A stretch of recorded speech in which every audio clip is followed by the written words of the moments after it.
This is the ExtraTime.com League of Ireland Voice Notes podcast, coming to you from Oriel Park, where Dundalk and St. Pats have played out an exciting 1-1 draw. St. Pats going 1-0 up in the first half through Carty.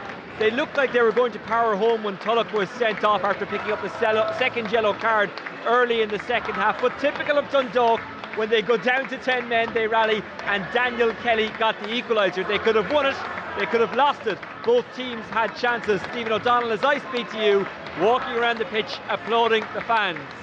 We'll have reaction from here very shortly. John Flanagan, former Dundalk captain, will give us his analysis. But first, let's go to the battle of the top two in Tallaght Stadium as Damien McGrath, the referee, gets booed off. Derry City going to Shamrock Rovers. Could Derry City get a result that they needed? Could they get a draw or even a win?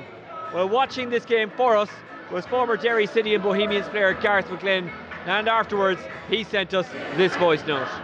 Thanks, Oisin. The final score here in Tallaght Stadium is Shamrock Rovers 1, Derry City 0. Derry City now fall 7 points behind Shamrock Rovers after a tame defeat in Tallaght, and it was Rory Gaffney's first half goal proved to be enough for the champions, whose lead was never really threatened by Derry City, and with Derry City dominated in possession both in the first half and the second half. It now leaves Derry City with a mountain to climb to catch Rovers with their third successive away defeat in the past month. City did enjoy a great start to the match, and I think that was because they stayed in Dublin last night, and they had good possession that led to two great chances in the opening period. Rovers were cut open in the first instance when Brian Maher's sensational 60-yard pass put Ryan Graydon in behind, but the winger failed to pick out a teammate. Then Brandon Kavanagh left Sean Hoare for dead in midfield and ignored the run of Jimmy McGonigal before shooting past Leon Putz, and to be honest, the keeper didn't even move and it just went past his upright. It was a fantastic start from Derry City at the home of the champions, and they were caught sleeping on 13 minutes when they were nearly paid the price. Richie Towell took a quick throw in and sent Johnny Kenny in behind, and it looked like Maher hesitated coming out. Johnny Kenny got there first and put the ball over the advancing Maher, only for Cameron Dummigan was in the right place at the right time to deny a striker a tap into the empty net. Brilliance from Kenny then cut apart Derry as he turned Shane McElhinney in the middle of the park and immediately put Richie Towell through on goal. And it looked as if Richie Towell had all the time in the world, but as he had a shootout with Brian Maher stood up tall and Towell had him straight at him. Rovers were far from vintage, but they took the lead in the first 27 minutes when the brilliant individual effort by Rory Gaffney. Hoare intercepted a pass from Dummigan and set Gaffney away.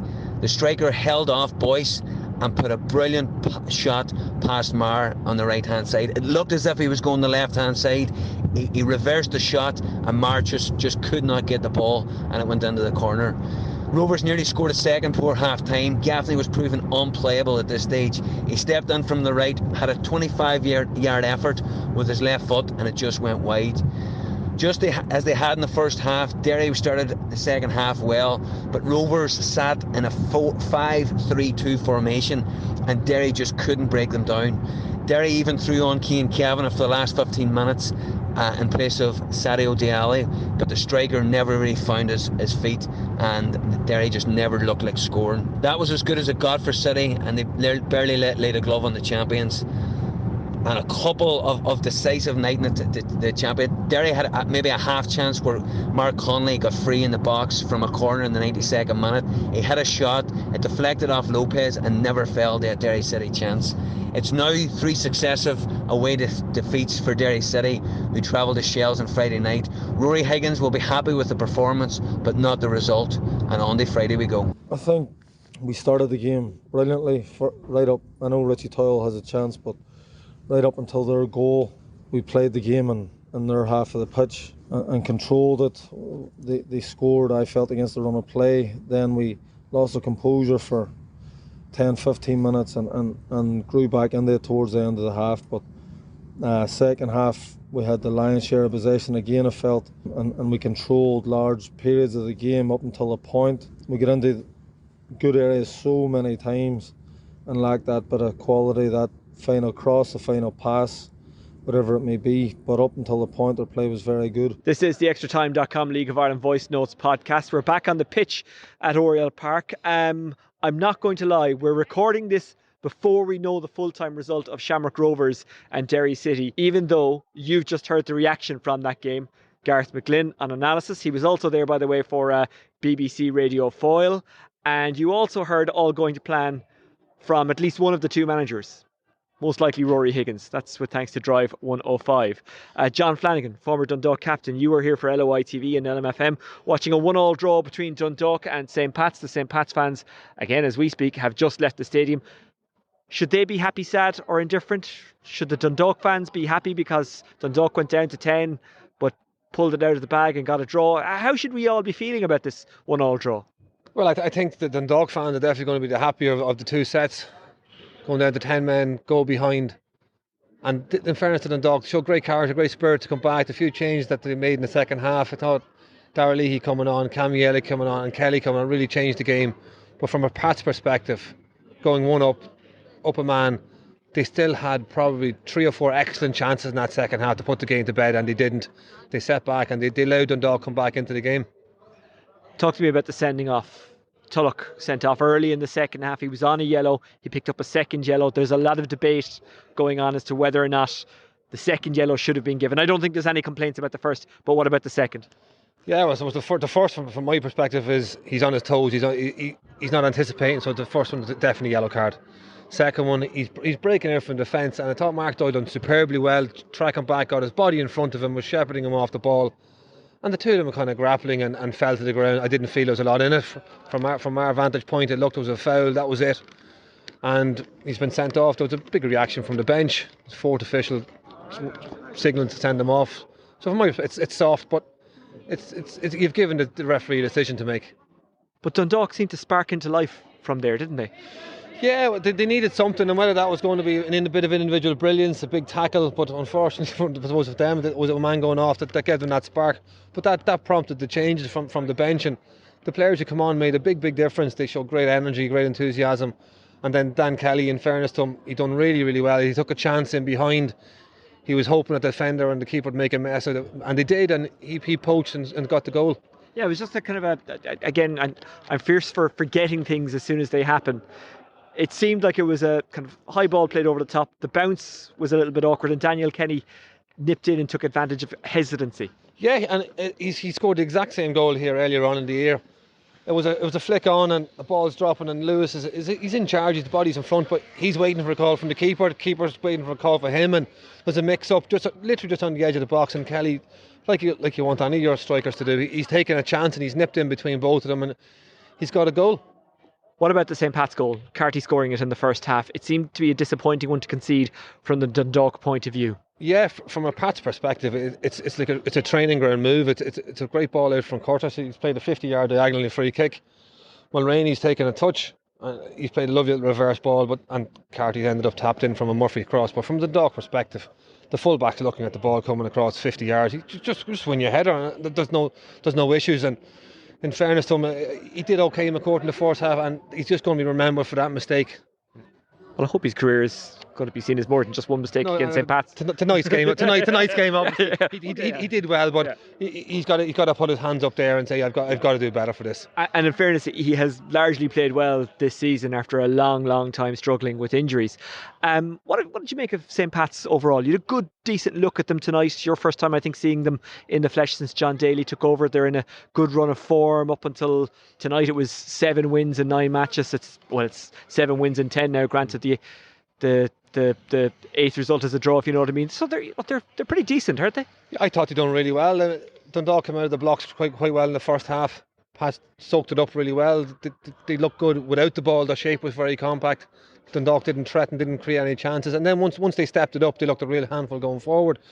And to be fair to them, they created all of the chances that were created in the second half. We're past did 2 or 3 one-on-ones with Nathan Shepherd, and he made fabulous saves. So they'd be disappointed they didn't win the game tonight, and they look a good outfit. They look a really good title outfit. Contenders? I don't think so, to be fair. I think the title, we've said at the start of the year, it's between 2 clubs, and it seems to be looking that way. and one nearly at this moment in time.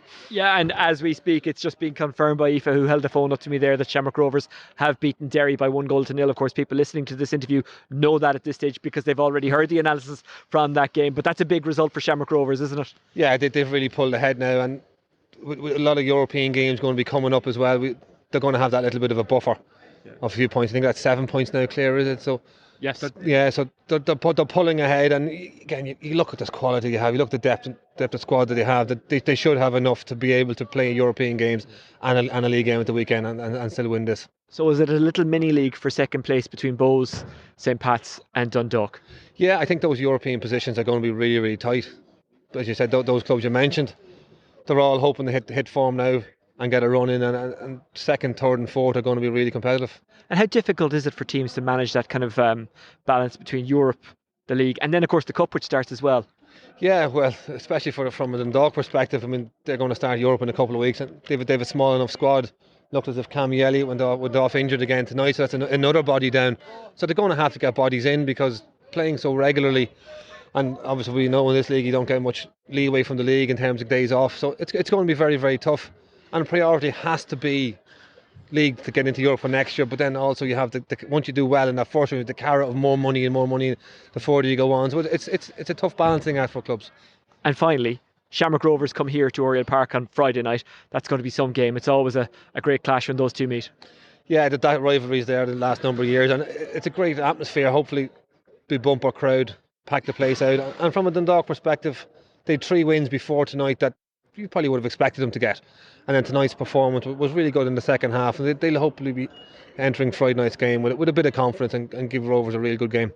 Okay, John Flanagan, former Dundalk captain, thank you very much for joining us on the pitch here at Oriel Park. This is the ExtraTime.com League of Ireland Voice Notes podcast. We're going to get some reaction, hopefully from both sides now, from the Dundalk and Pat side, and you'll be able to hear that right this very second. This is the ExtraTime.com League of Ireland Voice Notes podcast. We're on the pitch still at Oriel Park, and I've got John Daly, the St. Pat's manager, beside me. John, a 1-1 draw in which he had a lot of chances and they had a man sent off. Are you happy, sad or indifferent about the result? Obviously disappointed. 1-0 up and then they go into 10 men, and we had numerous chances to kind of kill the game off and go 2-0. I think if you get that second goal, it obviously makes the game a lot easier. I think as long as it stays 1-0, they have that little belief that they can get something out of it.